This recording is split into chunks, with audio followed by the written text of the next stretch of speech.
வணக்கம் வியூவர்ஸ். காளான் பெரும்பாலானோரின் விருப்பமான உணவாக மாறி வரக்கூடியது காளான். சுவை மிகுந்ததாகவும் சத்துக்கள் அதிகம் கொண்டதாக இருப்பதோடு ஏராளமான மருத்துவ பண்புகளையும் கொண்டது இந்த காளான். காளான்களில் பல வகைகள் இருக்கிறது. அவற்றில் சில விஷத்தன்மை கொண்ட காளான்களும் இருக்கின்றன. ஆனால் சாப்பிட உகந்த வகை காளான்களில் மற்ற உணவுகளில் இல்லாத பல அரிய சத்துக்கள் நிறைந்து காணப்படுகிறது. காளானில் என்னென்ன சத்துக்கள் இருக்குது அப்படின்னு பார்த்தீங்கன்னா zinc, copper, vitamin K, C, D, B, mineral சத்துக்கள், ஆன்டி ஆக்சிடென்ட்கள், பொட்டாசியம், சோடியம் போன்ற எண்ணற்ற சத்துக்கள் நிறைந்திருக்கிறது. இவ்வளவு சத்துக்கள் கொண்ட அந்த காளானை சாப்பிடும்போது நமக்கு என்னென்ன நன்மைகள் கிடைக்கும் மற்றும் குணமாகக்கூடிய நோய்கள் என்ன அப்படிங்கிறத பற்றி தான் இந்த வீடியோவில் பார்க்க போகிறோம். ஸோ மிக பயனுள்ள இந்த வீடியோ ஃபுல்லாக பாருங்கள். அதுக்கு முன்னாடி நீங்கள் இது வரைக்கும் நம்ம சேனலை சப்ஸ்கிரைப் பண்ணலன்னா வீடியோக்கில் இருக்கிற ரெட் கலர் சப்ஸ்கிரைப் பண்ண கிளிக் பண்ணி சப்ஸ்கிரைப் பண்ணிக்கோங்க. அப்படியே பக்கத்தில் இருக்க பெல் பட்டனை கிளிக் பண்ணிக்கோங்க. நாங்கள் எந்த வீடியோ அப்லோட் பண்ணாலும் உங்களுக்கு உடனடியாக கிடைக்கும்.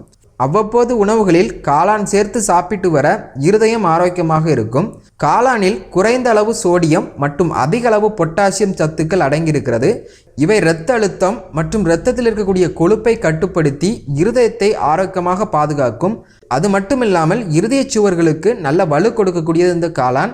ஸோ பலவீனமான இருதயம் உடையவர்கள் மற்றும் இருதயம் சம்பந்தமான பிரச்சனை இருக்கவங்க காளான் சாப்பிட்டு வர்றது மிகவும் நல்லது. அடுத்து பார்த்தீங்கன்னா இரத்தத்தை சுத்தமாக்கக்கூடியது இந்த காளான்.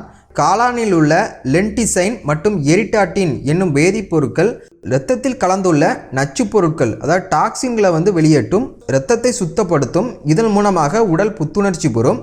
அடுத்து பார்த்தீங்கன்னா வளரும் குழந்தைகளுக்கு மிகவும் நல்லது இந்த காளான். 100 கிராம் காளானில் 35% புரதம் அடங்கியிருக்கு.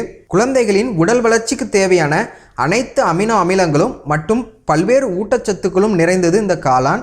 ஸோ வளரும் குழந்தைகளுக்கு காளானை உணவில் கொடுத்து வருவது மிகவும் நல்லது. அவர்களின் வளர்ச்சிக்கு மிகவும் உதவியாக இருக்கும்.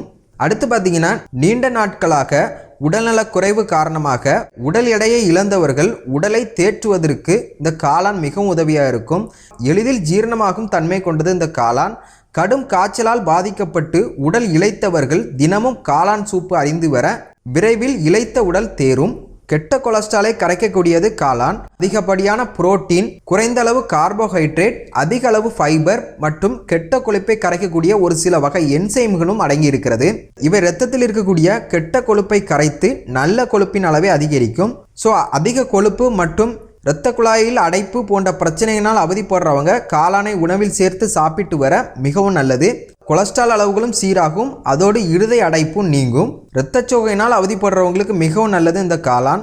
பொதுவாக இரத்தச்சோகையில் இருப்பவர்கள் சோர்வு, தலைவலி, ஜீரண கோளாறுகள் போன்ற பிரச்சனையால் அவதிப்படுவாங்க. இரத்தச்சோகைக்கு அடிப்படை காரணமாக இருப்பது இரும்புச்சத்து குறைபாடு. இந்த காளானில் அதிக அளவு இரும்புச்சத்து இருக்கிறது. காளானை உணவில் சேர்த்து சாப்பிட்டு வரும்போது நம் உடலுக்கு தேவையான இரும்புச்சத்து கிடைத்துவிடும். இதன் மூலமாக இரத்த உற்பத்தியும் அதிகரிக்கும். இரத்தச்சோகை பிரச்சனையால் அவதிப்படுறவங்க இந்த காளானை சாப்பிட்டு வர மிகவும் நல்லது. அடுத்து பார்த்தீங்கன்னா சர்க்கரை நோயாளிகளுக்கு மிகவும் நல்லது இந்த காளான். காளானில் கொழுப்பு இல்லை, கார்போஹைட்ரேட்டும் இல்லை. இதில் அதிக அளவு புரோட்டீன், விட்டமின்கள் மற்றும் மினரல்கள் அடங்கியிருக்கிறது. இதைவிட அதில் நிறைய தண்ணீர் மற்றும் ஃபைபரும் இருக்கிறது. இவை எல்லாவற்றையும் விட இயற்கையாகவே காளான் இன்சுலின் உற்பத்தியை அதிகரிக்கக்கூடியது.